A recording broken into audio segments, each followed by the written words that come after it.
Bon, bah, on va commencer avec une minute d'avance. Comme ça, comme il y a déjà du monde, ça nous permettra de gagner un petit peu de temps. Donc, bienvenue à toutes et à tous pour ce SinaWeb numéro 8 déjà. Alors, je rappelle pour ceux qui ne savent pas ce que c'est qu'un SinaWeb, c'est la façon de maintenir le contact avec nos partenaires pour qu'ils puissent intervenir dans un délai, je sais, qui est assez restreint, 30 minutes, mais disons que ça permet de voir de nouveaux produits, de faire un point sur tout ce qu'ils mettent à notre disposition.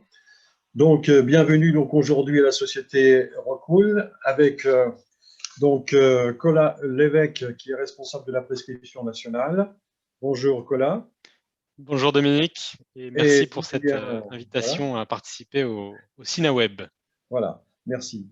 Julien Molinier, donc, qui est expert en performance globale. Bonjour Julien. Bonjour et Voilà. merci aussi.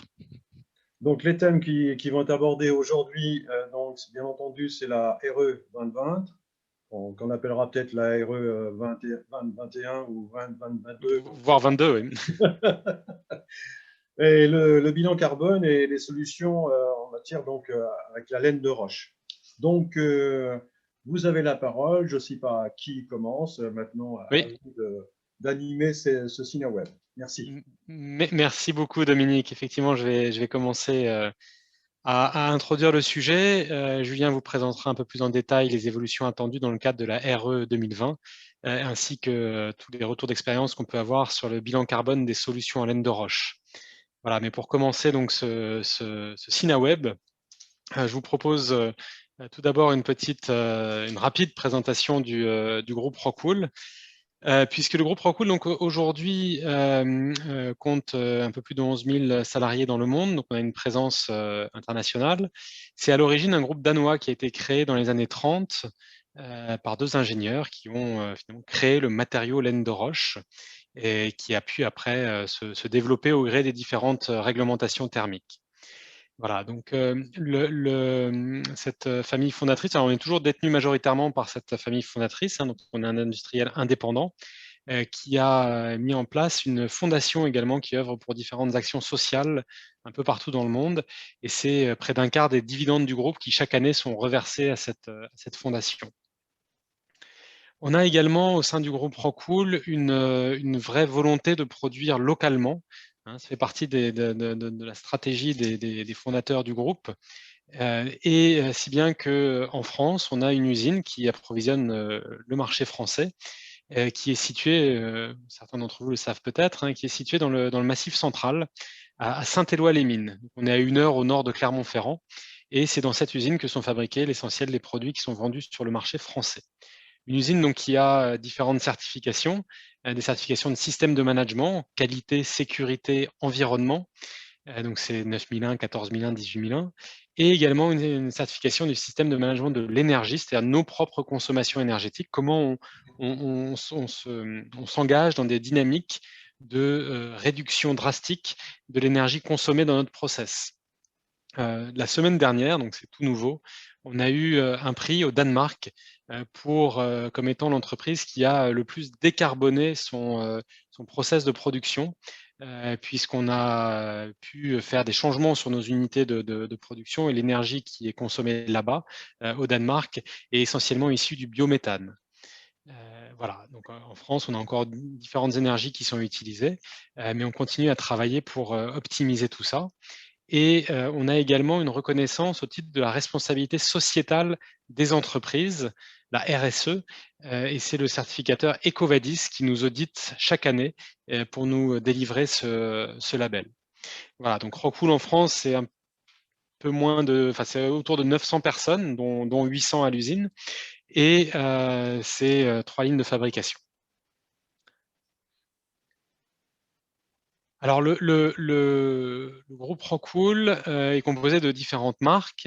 L'essentiel de notre activité, c'est la marque Rockwool, hein, tout ce qui est isolation thermique et acoustique.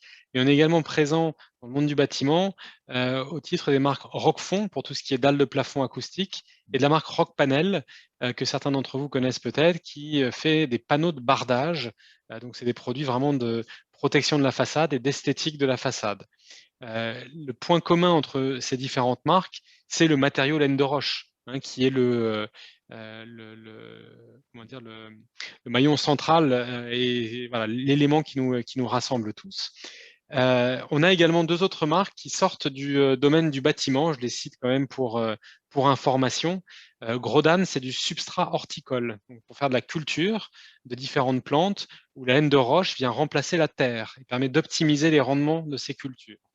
Et Lapinus, c'est une marque qui fabrique différentes solutions techniques pour faire soit du renforcement de matières plastiques ou métalliques, soit des protections acoustiques du type mur anti-bruit à proximité des autoroutes ou des voies ferrées, et qui fait également, Lapinus fait également des ouvrages en zone inondable, où la laine de roche est utilisée pour drainer des quantités importantes d'eau et pour en absorber une partie.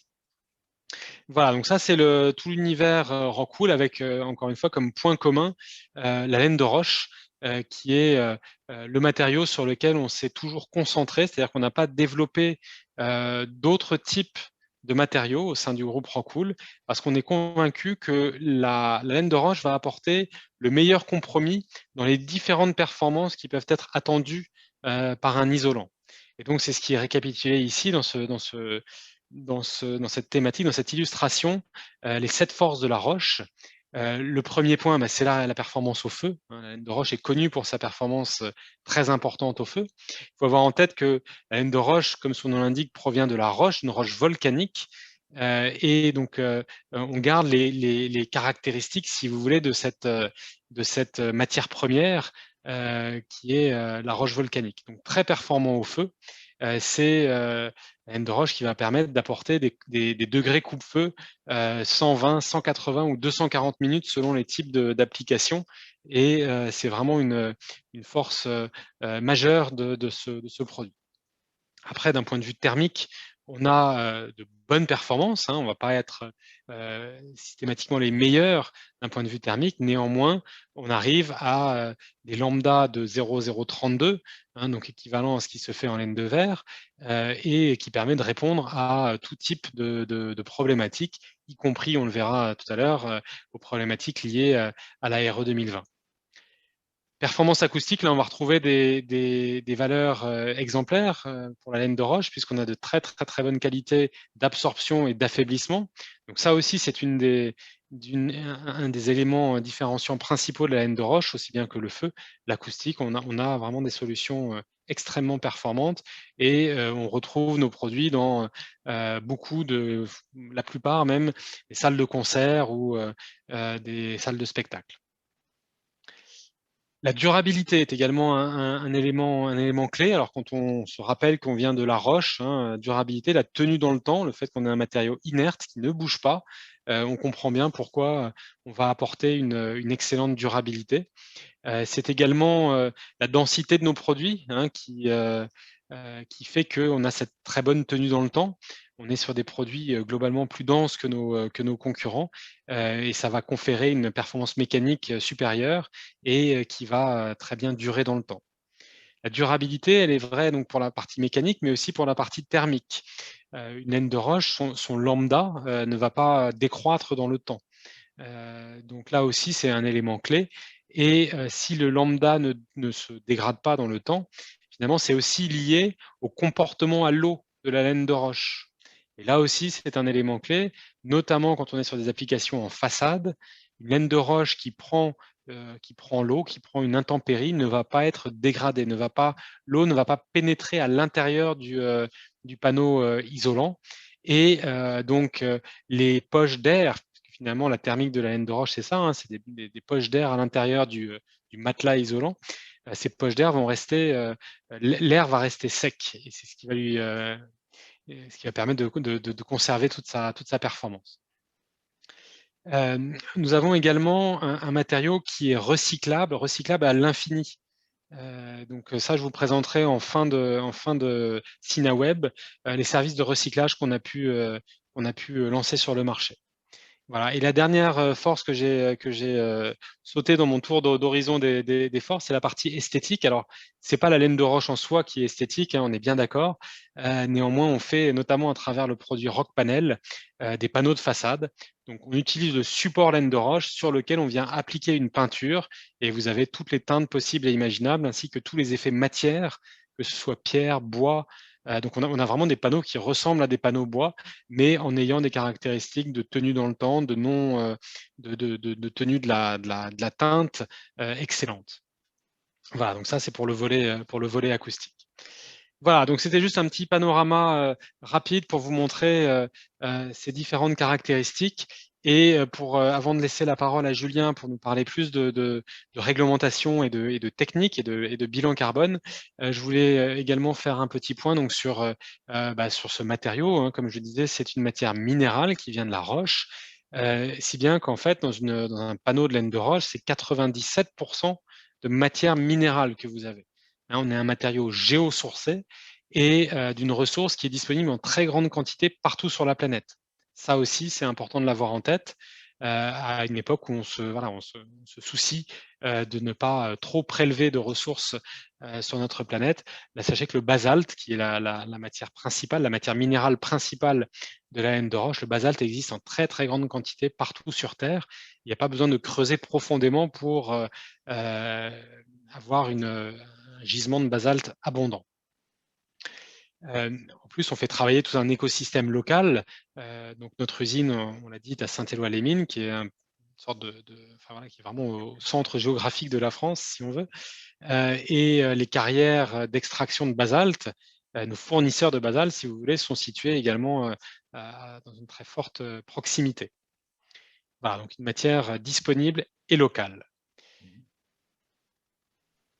Je vais maintenant passer la main à Julien pour qu'il puisse vous expliquer de manière relativement détaillée ce que l'on sait aujourd'hui des évolutions de la RE 2020. Comme vous savez, ce n'est pas complètement figé. Il y a encore des arbitrages qui sont en cours. Néanmoins, on a une très bonne idée de ce qui nous attend, de ce qui vous attend, de ce qui nous attend tous, pour les permis de construire déposés à partir du 1er janvier 2022, puisque c'est l'annonce qui a été faite récemment. Ce sera applicable à compter du 1er janvier 2022. Julien, je te laisse la parole. Je te nomme animateur. Voilà. Ok, super. Alors, du coup, je vais partager mon écran.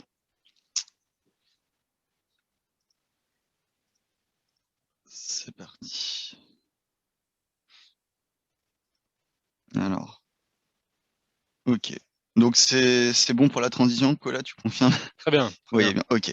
Donc, bonjour à toutes et à tous. Donc là, le petit programme de ce dont on va parler aujourd'hui, donc un premier point sur les objectifs et on va dire l'agenda prévu de la RE 2020, les évolutions attendues sur les 3 axes de cette future réglementation, que ce soit l'énergie, le carbone ou le confort.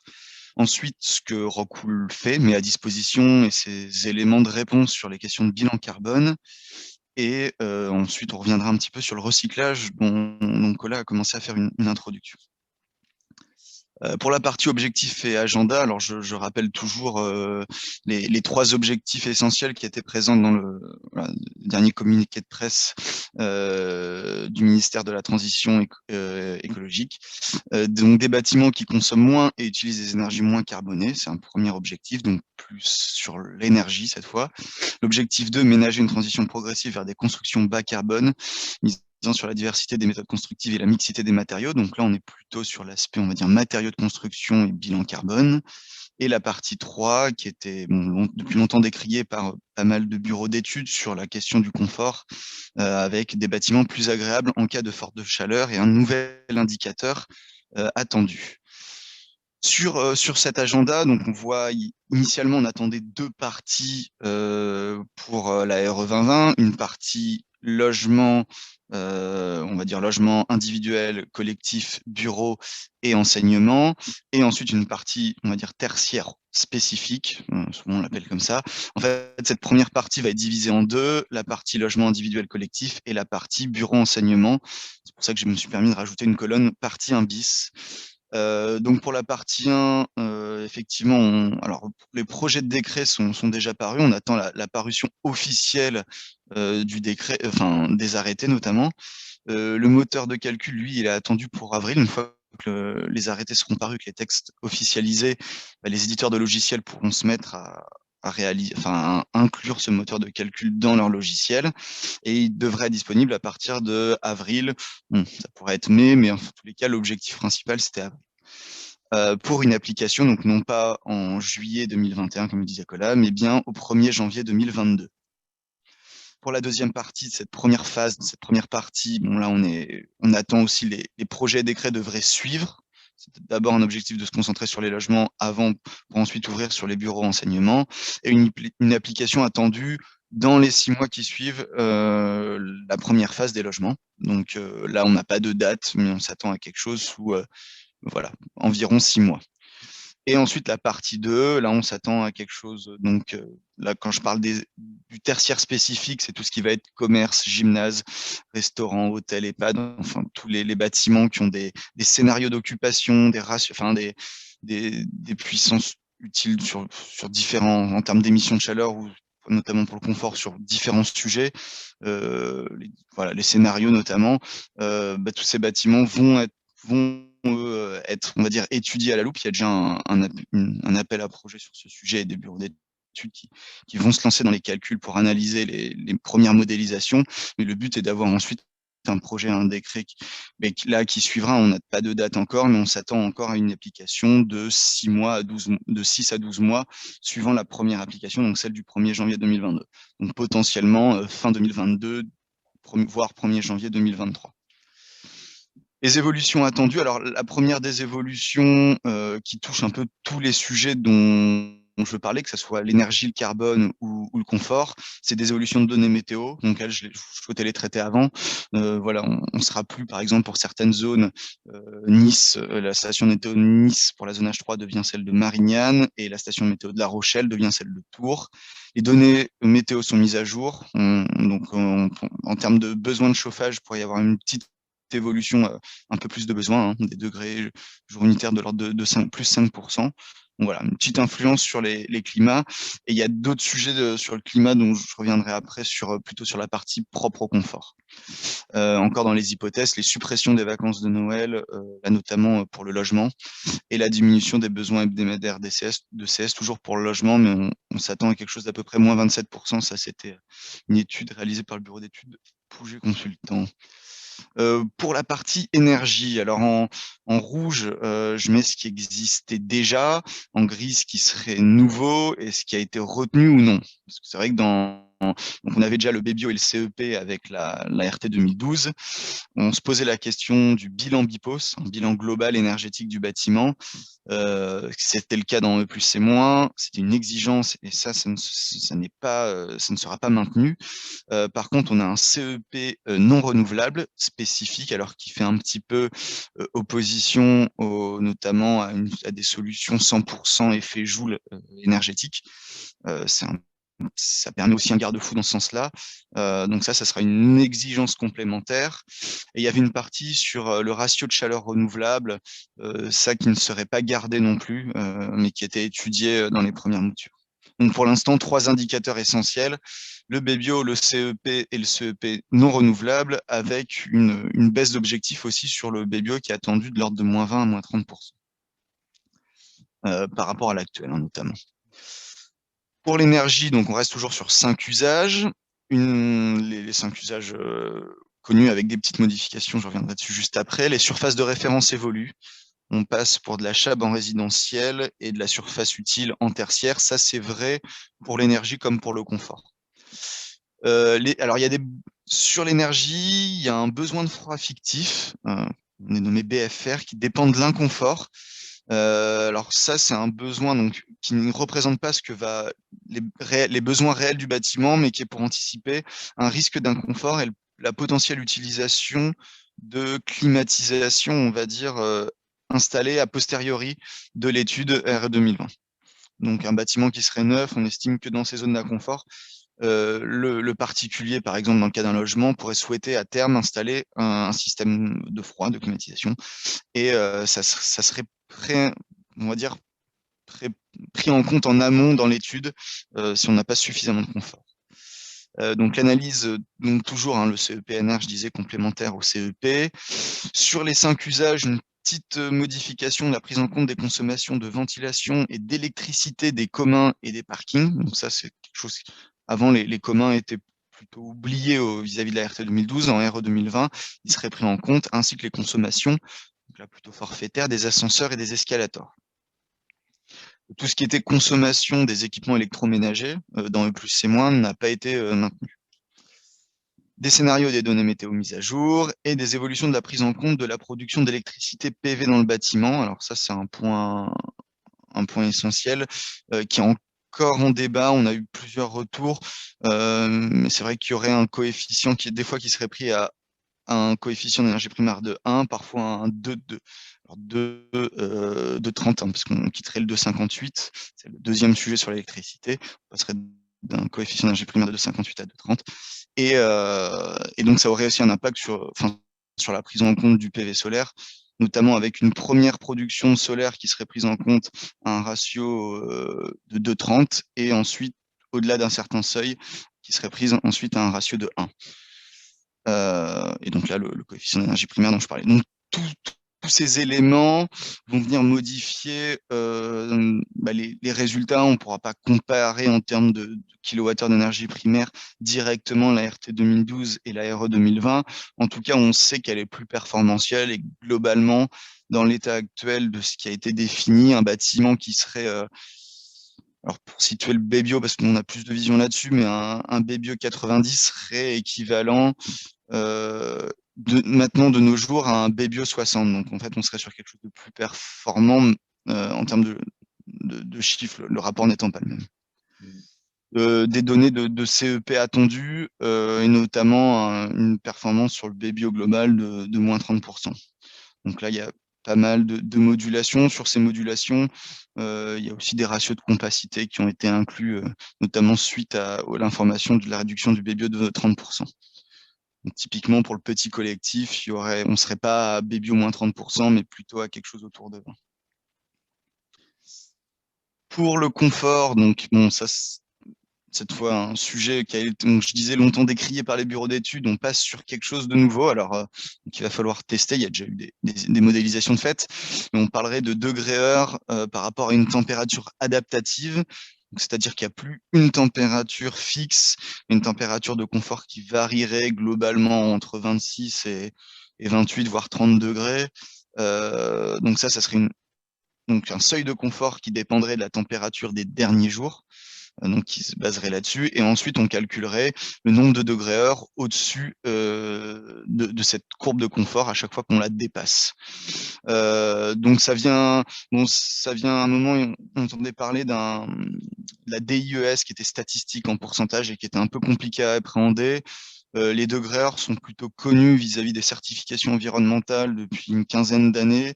Donc c'est ce qui a été retenu. Donc on aurait un indicateur en degrés-heure, une plage de confort qui viendrait plus ou moins, mais dans les données donc d'une norme adaptative sur le confort qui est européenne, et une température extérieure moyenne journalière glissante valable au jour J, qui dépend des températures moyennes journalières des jours précédents. Le calcul donc systématique des degrés-heure, même avec climatisation réelle, il y a quand même un objectif sur ce confort il y a un minimum à respecter, et des calculs de degrés-heure avec distinction des parties traversantes et non traversantes. C'est vrai que si on est en zone traversante ou non, on va avoir un confort qui va être traité d'une manière un peu différente en termes de scénario et d'apport interne et externe, surtout externe. Sur la RE 2020, donc les évolutions sur le confort. L'autre sujet, c'est qu'il y a 2 fichiers météo. Je vous parlais tout à l'heure de fichiers météo qui ont évolué. Il y en a un qui est propre à l'énergie, donc qui a évolué dans le cadre de ce que j'ai présenté tout à l'heure. Savoir qu'il y a un fichier météo spécifique, en fait, qui est identique au fichier météo initial, mais qui va varier sur les périodes de juillet-août pour représenter un scénario caniculaire. Et en fait, c'est ce qu'on voit sur le graphique en bas à droite. Les courbes rouges viennent représenter une phase de canicule. Et le confort sera calculé sur ce fichier climatique. Donc, il y a plusieurs hypothèses, soit, alors, un petit raté, là, j'ai mis HD, mais c'est bien des degrés heure. Si les degrés heure sont inférieurs à 350, on estime que le bâtiment est conforme, donc par rapport à la température adaptative, on va dire, glissante. Si on se retrouve entre entre un nombre de degrés heure annuel compris entre 350 et 1250, on serait conforme, mais on estimerait que le besoin de confort n'est pas suffisamment atteint. Et c'est dans ce cas-là où il y aurait ce fameux bébio fictif qui viendrait être rajouté au niveau du calcul du bébio du bâtiment.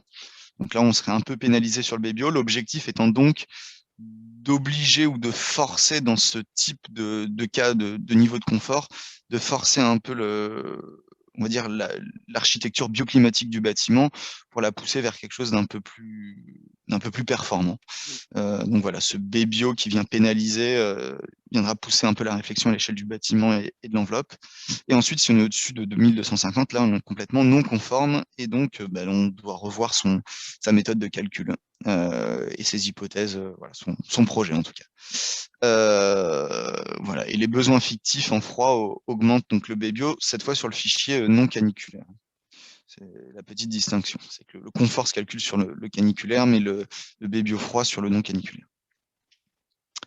Pour la partie carbone, donc là, tout est nouveau. Alors, tout est nouveau par rapport à la RT 2012, pas forcément par rapport à E+, C-. Mais en tous les cas, on voit apparaître donc le fameux IC composant qui sera une exigence. Donc ça, c'est l'impact des produits de construction et équipements. C'est ce qu'on appelait justement EGES, donc émissions de gaz à effet de serre, produits de construction et équipement dans E+, C-. Le IC énergie, qui est donc les émissions de carbone liées au vecteur énergétique du bâtiment, donc issu de l'analyse énergétique du bâtiment. Donc ces deux-là seraient des exigences. Il y aurait une valeur complète sur le bâtiment, donc qui inclurait l'IC composant, l'IC énergie, et des petits IC complémentaires sur les phases de chantier ou de consommation d'eau du bâtiment. Mais ça, c'est un indicateur, ce ne serait pas une exigence. L'exigence serait bien sur l'IC composant et l'IC énergie. Et ensuite, deux éléments. Alors, nouveau, il resterait indicateur. On n'est pas tout à fait sûr qu'il soit gardé encore, notamment pour l'UDD. Alors, pour faire dans l'ordre de stock carbone, c'est donc une analyse du carbone biogénique stocké dans le bâtiment, donc avec une valeur absolue en termes de carbone stocké.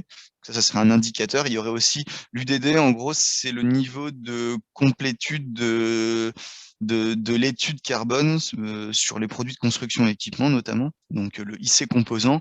En fonction, on analyse le nombre de données par défaut en fonction du nombre de données globales en fait. Le but étant d'avoir un minimum de données par défaut. C'est des informations utiles notamment au gouvernement pour voir aussi la stratégie vis-à-vis des FDES et le développement et leur prise en compte dans l'ensemble des calculs.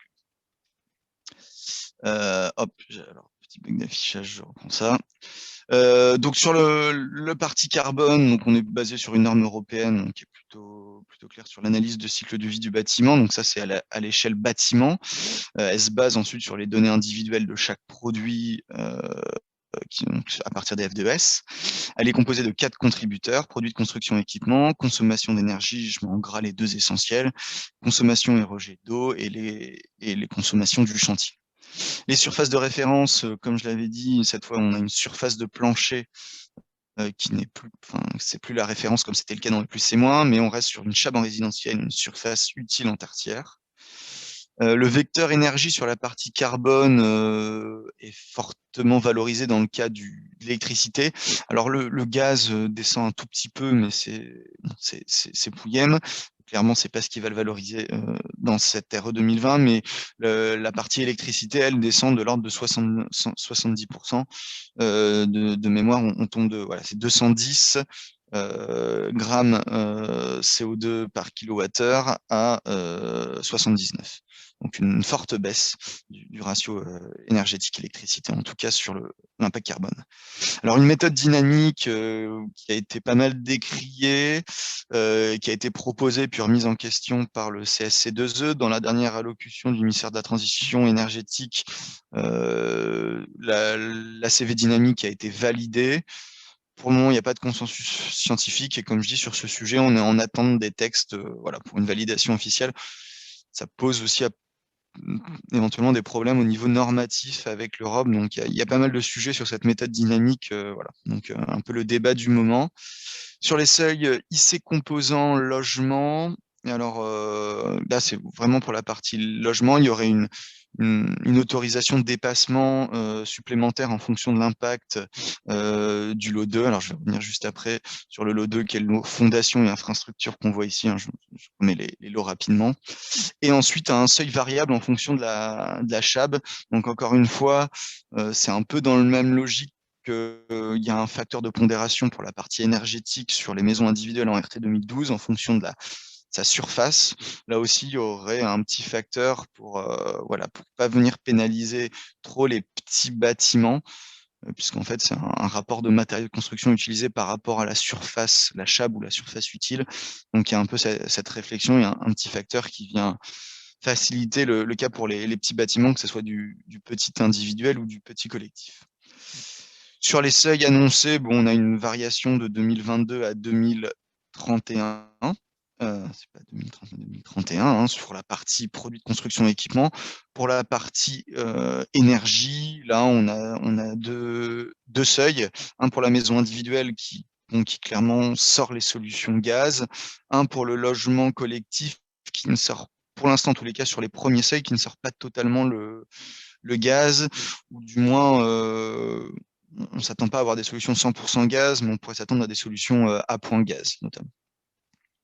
Donc voilà un peu les éléments sur les seuils. Alors sur les lots, c'est vrai qu'il y a une petite modification par rapport à E plus C-. Une sur laquelle j'insisterai, c'est la première, c'est le fait que le lot VRD est totalement sorti, puisque dans E plus C-, on réfléchissait bâtiment et sa parcelle, donc à l'échelle du permis de construire. Là, on ne se concentre plus que sur le bâtiment, voilà, et son enveloppe et ce qu'il contient. Donc ça limite quand même l'impact du lot VRD qui n'est plus pris en compte. Et puis ensuite, en rouge, je mettais les valeurs forfaitaires. Donc c'est vrai que sous plus C-, on avait 5 lots forfaitaires, CVC, installation sanitaire, courant fort, courant faible et ascenseur. Là, dû à l'arrivée de quelques... Alors, c'est plus des PEP, des données produits, on va dire, plus orientées équipement. On a des distinctions dans les lots. Donc, dans le lot CVC, le lot 8.2 à 8.5, tout ce qui est émetteur, ventilation, réseau, qui pourrait être fait de manière plus précise, pas forfaitaire, donc qui valorise aussi le calcul, hein, parce qu'on peut optimiser. Les valeurs forfaitaires étaient assez élevées. Pareil pour les installations sanitaires, on n'est plus sur du forfaitaire, et pour les ascenseurs non plus, on aurait des données. Donc voilà un petit peu les éléments de réflexion sur les lots entre plus et moins et RE 2020. Alors sur le bilan l'aspect plus cool, d'un côté les FDES et les analyses qu'on a pu faire sur les aspects bilan carbone. Le premier sujet déjà, c'est qu'avant de pouvoir enclencher les bilans carbone, c'est d'amener des données sur nos données produits, l'impact de nos produits. Donc pour ça, Rockwool a déjà engagé quelques personnes qui travaillent sur ce sujet, mais a réalisé pas mal de FDES. Donc il y en a 84 actuellement qui sont donc disponibles et vérifiés sur la base IGNES. Alors j'insiste encore, mais c'est important de vérifier que la FDES soit disponible sur IGNES, parce que si on trouve des FDES sur Internet, des vieux PDF, ça traîne encore et c'est important d'aller sur IGNES parce que ça permettra de les utiliser dans le moteur de calcul. Voilà, trouver un vieux PDF qui date, on a parfois des vieux PDF qui traînent, alors pas nous Rockwool, mais on peut en trouver. Et voilà, c'est vraiment le bon réflexe à avoir d'aller sur IGNES. En tous les cas, on a 84 F2ES pour la partie isolation Rockwool, produit d'isolation Rockwool en laine de roche, donc pour différentes applications, que ce soit la toiture, terrasse, comble aménagé, comble perdu, les murs extérieurs, l'intérieur, que ce soit de l'isolation par l'intérieur, par l'extérieur ou de la construction ossature bois, et les planchers, que ce soit en rapporté sous dalle ou en isolation sous chape. On a aussi 3 FDES vérifiés, donc là, Colin en parlait tout à l'heure chez Rockpanel, donc Parement en laine de roche, donc on a 3 typologies de panneaux, et on a 41 FDES pour les panneaux, on va dire, acoustiques de Roquefort, donc des panneaux, soit ce qu'on peut nommer comme des faux plafonds, soit des panneaux muraux d'absorption acoustique. Donc là, il y a 41 données aussi sur INIES. Alors, ces données, on les a utilisées. Alors, il y a 3 points sur le bilan carbone. On s'est basé donc sur ces données FDES vérifiées qui sont sur INIES pour faire une première étude, alors qui date maintenant de 2018. C'est une première étude sur E+C-, la première étude en bâtiment métallique. Je viendrai après sur le bâtiment de logement. C'est une étude qu'on a fait avec le cabinet Pouget Consultant sur un bâtiment qui venait juste d'être réalisé RT 2012, et on voulait voir comment se positionnait ce bâtiment tel quel par rapport au bâtiment E+C-. Alors, la première information, c'était qu'on était E1 quasiment E2 et qu'on était à quelques pouillèmes du niveau carbone 1 à l'époque. Alors, c'est plus les mêmes seuils que l'Aéro 2020, mais ça nous donnait déjà des billes en termes de réflexion sur le bilan carbone. Donc là, on a décrit les différents lots présents dans le bâtiment. Alors, nous, ce qui nous intéressait déjà, c'est de voir les lots importants. Alors, le lot VRD est sorti après coup, mais là, on voit qu'il avait un impact important. C'était un bâtiment commercial, donc il y avait beaucoup de zones de parking autour du bâtiment, des zones de préau ouvertes qui ne sont pas considérées comme la surface de référence à l'époque, la SRT, et du coup, ça venait quand même pas mal pénaliser le bâtiment. C'est une des premières réflexions qu'on a faites. Et la deuxième, c'était de voir aussi l'impact de nos produits d'isolation. Alors, comme vous le voyez là, il n'y a rien dans l'isolation, dans le lot 5 défini comme isolation. Alors, ce n'est pas parce qu'on n'a pas pris en compte nos isolants, c'est parce qu'on est sur des procédés d'isolation par l'extérieur sur ces applications, autant en façade qu'en couverture, donc ils sont inclus dans le lot 6 et 4. Et là, on représente un peu l'impact de nos produits. Alors, il faut savoir que le lot couverture était aussi augmenté du fait qu'il y avait des préaux non chauffés, donc ça venait rajouter de l'isolation alors que ce n'était pas forcément bénéfique en termes de thermique.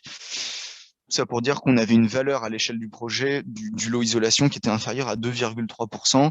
C'était notre première réflexion sur un bâtiment, voilà, on va dire spécifique, tertiaire spécifique de commerce, qui a été bien apprécié en tous les cas, puisque à l'époque, il y avait très peu de retours sur ce type de bâtiment.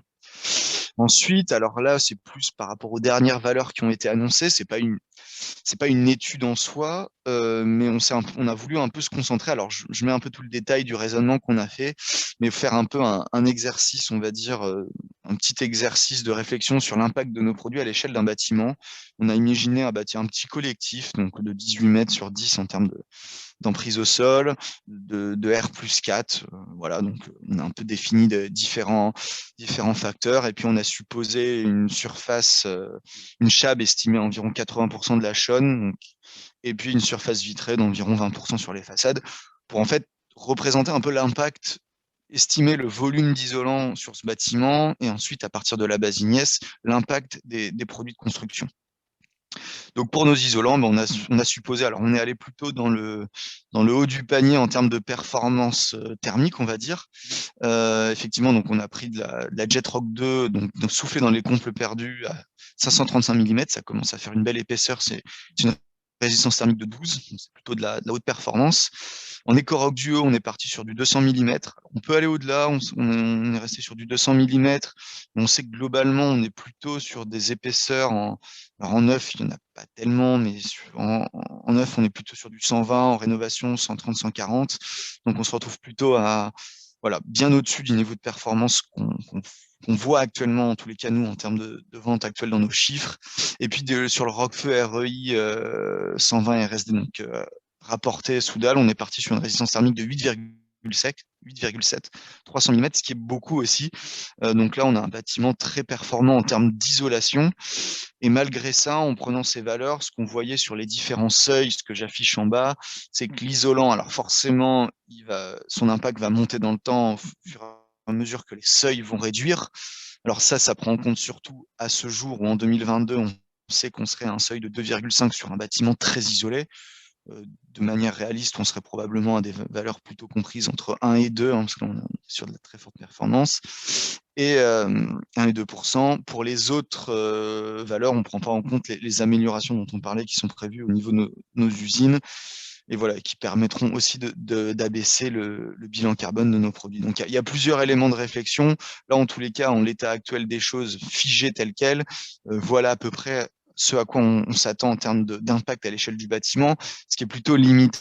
Ce qui veut dire que quand on est à une échelle de 3, voire plutôt de 2% à l'échelle du bâtiment, le sujet d'isolation, enfin, c'est un sujet minime, et puis ensuite, il faut voir en fonction des différents impacts de ce qu'apporte l'isolation sur différents critères. Ça, on en reparlera tout à l'heure, mais que ce soit les critères feu, acoustique, perméabilité à la vapeur d'eau, enfin tous les sujets de durabilité et de performance du bâtiment et de sécurité. Le dernier bilan carbone qu'on a évalué, alors c'était plutôt en cas de rénovation, donc pas forcément directement lié à la RE 2020, mais c'était plus pour avoir un bilan carbone complet des produits de construction. Donc là, on s'est dit quel est le bilan carbone d'une solution d'isolation par l'extérieur en éco-roc, de notre panneau, qu'est-ce qu'il apporte, notre panneau, et qu'est-ce qu'il prend. C'était faire un peu le bilan carbone de ce panneau.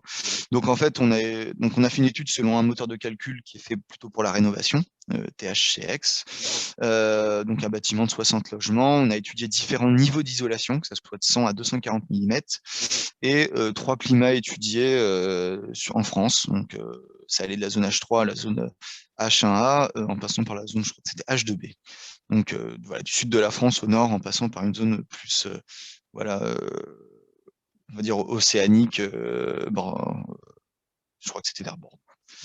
2 types de production d'énergie, donc on a vu du gaz et de l'électricité. Alors sur les résultats obtenus qui nous ont été transmis par le cabinet Pouget Consultant, donc on a eu différentes valeurs, donc autant en termes de retour carbone en année ou en mois, pour la zone H1A, donc là c'est la zone, on va dire, secteur Paris, nord de la France, un peu est. Donc on avait plutôt des bons retours en termes de bilan carbone. Ça nous permettait de calculer 2 choses, et c'est ce sur quoi on cherche à insister. C'est que, alors malgré l'impact, ce qu'on voyait de l'ordre de 2% par exemple sur un projet neuf, ce qu'on voit, c'est que nos produits permettent d'éviter, en tous les cas, 60 à 300 fois les émissions émises lors de la fabrication. Donc là, c'est sur une durée de vie de 50 ans, ce qu'on a estimé. Alors 60, c'est plutôt pour des cas où on serait en chauffage électrique. 300, plutôt des cas où on serait en chauffage gaz. C'est vrai que ça a un fort impact. Et puis, c'est ce que je disais, 3 à 6 mois de temps de retour carbone. Donc là, sur une base de R3,7, on s'est basé sur la rénovation, le 130 mm. Donc voilà, c'est pour aussi insister sur ce fait-là, déjà que l'impact de l'isolant à l'échelle bâtie, plus ou moins limité, même si nous, ça reste un enjeu fort et qu'on va dans le sens de la décarbonation de nos énergies, mais aussi le sujet du temps de retour carbone qui est quand même plutôt bénéfique et très positif. Et puis ensuite, l'autre sujet, même si on en parle moins, c'est le sujet du recyclage, parce qu'on parle d'énergie et de bilan carbone, mais la matière et l'impact de nos isolants est à prendre en compte sur la partie recyclage. Et pour cette partie, je repasse la main à Cola. Oui, merci Julien. Merci Julien pour cette présentation. Donc c'est vrai que c'est important de voir l'impact de l'isolation sur le bilan carbone du bâtiment. Selon les projets, on pourra trouver des valeurs un petit peu différentes, mais globalement, on est entre 2 et 5% du bilan carbone global du bâtiment. Donc, ce n'est pas sur le post-isolation qu'on va pouvoir faire des gains carbone très importants. Et c'est évidemment sur les problématiques structurelles que ça va beaucoup se jouer au niveau de la RE 2020, avec notamment des solutions qui peuvent être en bois, mais également en briques ou des poteaux-poutres conçus de manière à répondre aux problématiques. Il n'y a pas une seule configuration qui permettra de répondre à la RE 20, mais il faudra trouver les bons ajustements entre matériaux, la bonne mixité des matériaux. Est-ce que vous voyez bien mon écran, Julien? Est-ce que tu peux me confirmer que ça a bien rebasculé? Oui, c'est bon. Merci, Julien. Donc, effectivement, pour terminer notre intervention au Cinaweb, je voulais juste refaire un petit point sur le service de recyclage. que l'on a intitulé Rockcycle et qui va nous permettre déjà d'apporter une réponse aux besoins de certains de nos clients et d'avoir une réflexion sur l'ensemble du cycle de vie de nos produits. Puisque finalement, dès la production, le recyclage, c'est un élément qu'on prend en compte, puisque à l'intérieur de nos usines, on est capable de réintroduire les pertes qu'il peut y avoir, les produits non conformes, les chutes, les découpes qui sont faites à l'intérieur de l'usine. Toute cette matière-là, on la récupère et on la réintroduit dans notre process. Au final, on peut dire qu'il n'y a pas du tout de perte dans notre process, c'est-à-dire qu'un kilo de matière en entrée donnera 1 kilo de produit en sortie. Ça, c'est donc le premier point. Et ensuite, le recyclage, on s'est également posé la question dans une phase construction, une phase chantier, comment venir récupérer des chutes de laine de roche, et le service Rockcycle est là pour ça, puisqu'on propose aux installateurs de venir récupérer sur leur chantier les chutes de laine de roche qu'ils auront au préalable collectées dans un big bag qui leur a été fourni en même temps qu'on livre les isolants. Donc on récupère à la fois les chutes de laine de roche, les plastiques d'emballage de nos palettes et les palettes. Et ces palettes sont ensuite réutilisées pour d'autres livraisons. Et les chutes de laine de roche sont réacheminées dans notre usine pour être remises dans le process et servir à la refabrication de laine de roche. Voilà, donc c'est vraiment un cycle complet. On va jusqu'au bout du recyclage et on refabrique un produit qui a le même usage que celui qui était prévu initialement. Dans la phase utilisation, exploitation du bâtiment, là, donc, on n'est pas sur une logique de recyclage, mais c'est plus la partie durabilité de la laine de roche qui est à mettre en avant, puisqu'on sait qu'on a des durées de vie typiques qui vont au-delà de 50 ans. Hein, celle qui est retenue dans le cadre du calcul de la FDES, c'est la même de manière conventionnelle pour tous les isolants, c'est 50 ans. La laine de roche est le seul matériau pour lequel on a de réelles données montrant que, au-delà de 50 ans, le matériau conserve ses performances. Nous, on a pu faire des tests sur différents bâtiments. On n'a pas trouvé ça en France, puisque finalement, la présence en France de Rockwool date des années 70, donc on est un petit peu limite par rapport aux 50 ans. On est arrivé fin des années 70. Par contre, en Allemagne et au Danemark, on a pu trouver des bâtiments sur lesquels la laine de roche avait été installée il y a plus de 50 ans. Et donc, cette laine de roche a été déposée et on l'a retestée d'un point de vue thermique, mécanique et d'un point de vue de la teneur en eau. Et on a retrouvé les performances qui étaient identiques à celles qui prévalaient initialement. Ensuite, l'autre enjeu du recyclage, c'est lorsque le bâtiment arrive en fin de vie. Et on a lancé, alors ça c'est tout récent, puisque ça date de septembre ou octobre 2020, on a lancé un service, donc un Rockcycle, un service de recyclage à destination des ouvrages en déconstruction, des réhabilitations lourdes qui vont être faites, où là on est capable de venir récupérer la laine de roche qui était installée dans le bâtiment. Hein, donc les entreprises les entreprises de curage vont déposer les matériaux. On va demander à ce qu'il y ait une séparation la plus complète possible de la laine de roche, de différents parements qu'il peut y avoir par-dessus. Et ensuite, on sera en capacité de récupérer cette laine de roche. Voilà, donc ça nous permet de faire toute la boucle du cycle de vie. Et c'est clairement Rockcycle Réno, donc, qui est tout récent, comme je disais, est un service qui a vocation à prendre plus d'ampleur dans le futur. Voilà, pour pouvoir profiter de cet aspect recyclable à l'infini, 100% recyclable de la laine de roche.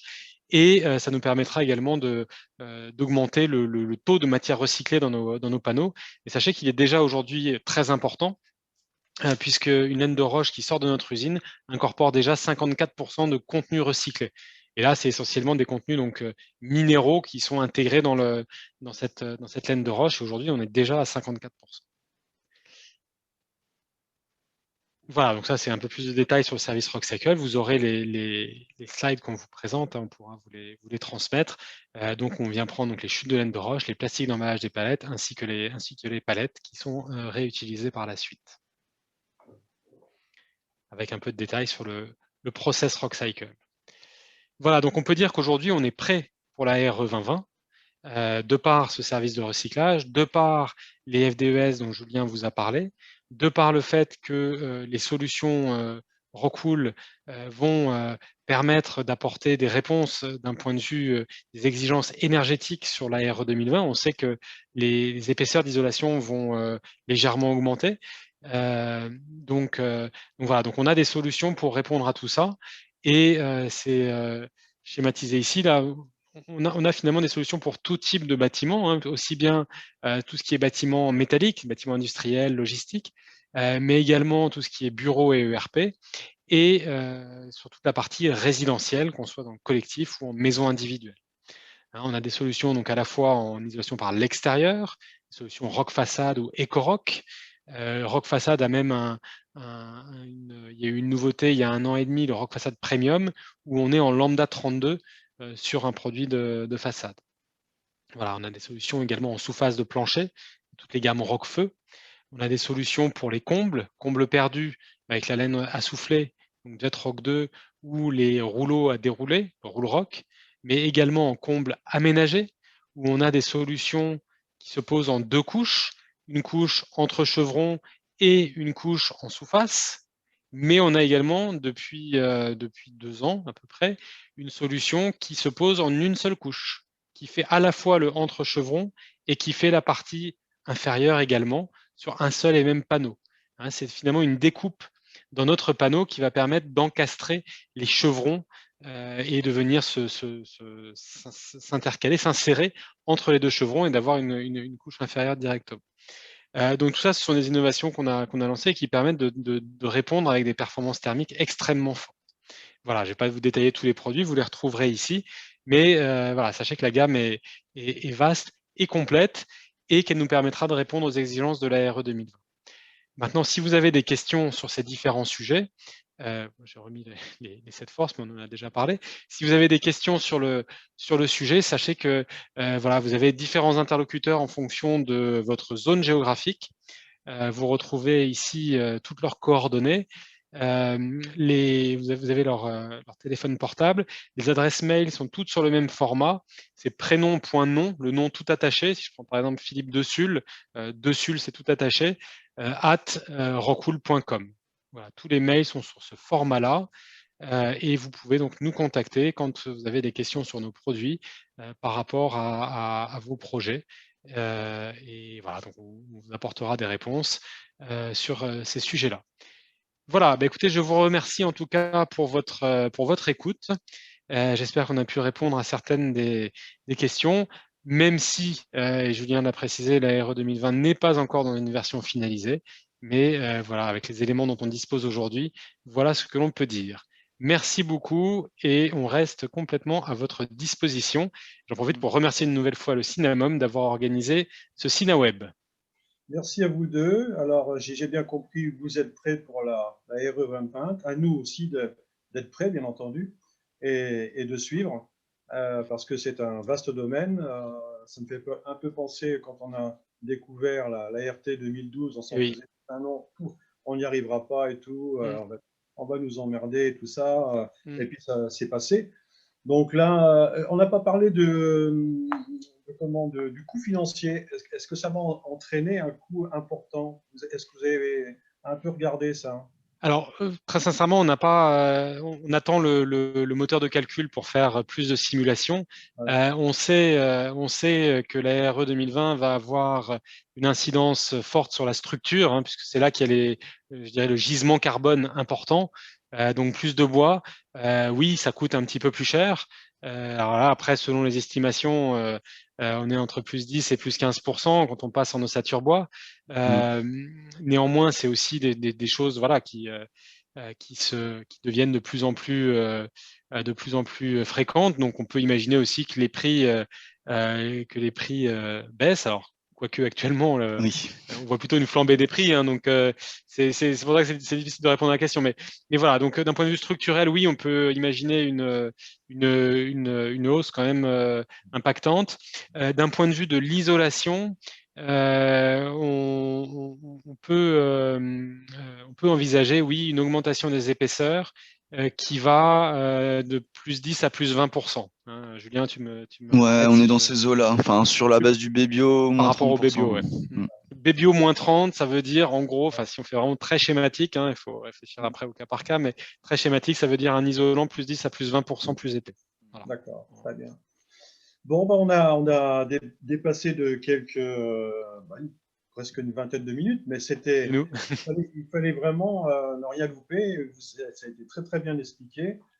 Julien, après un bon repas, on a tendance à s'endormir, mais là, ça réveille un peu les neurones et il faut s'accrocher. C'est un peu dense, mais bon. Non, mais c'est très bien. On vous remercie vraiment. C'est très très bien ce que vous avez fait. C'était bien préparé. Donc, je donne rendez-vous le 25 mars. Alors, on ne sait pas encore avec qui. On est en négociation et on attend la confirmation de 2 partenaires. Donc, je vous remercie à toutes et à tous d'avoir été attentifs. Vous pouvez nous retrouver sur les SinaWeb précédents sur notre site, donc sur le SinaMob. Et vous aurez donc du numéro 1 jusqu'au numéro 7. Ce SinaWeb sera en ligne, je pense, à la fin de la semaine, début de l'autre semaine.